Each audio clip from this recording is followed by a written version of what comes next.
Allahın salamı olsun hər birinizə, uca Rəbbimizə sonsuz həmdlər, sənalar olsun ki,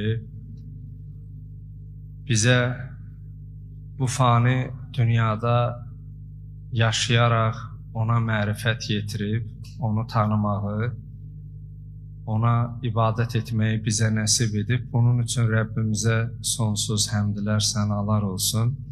Mən əziz, dəyərli Alim-i Rəbbani, ruhani qardaşımız bugün gözəl nitqi ilə elə sözlər dedi. Mən Allahdan o deyə dedim, Allah əgər doğrudan da bu sözlərin əhliyəmsə, layiqəmsə artır.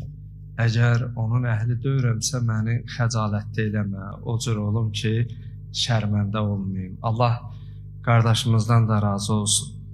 Bəli, möhtərəm cəmaatımız, mən bugün söhbət etmək üçün bura çıxmamışam. Gələn qonaqlarımıza öz adımdan, sizin adınızdan çox sağ ol deyib təşəkkür etmək üçün çıxmışam.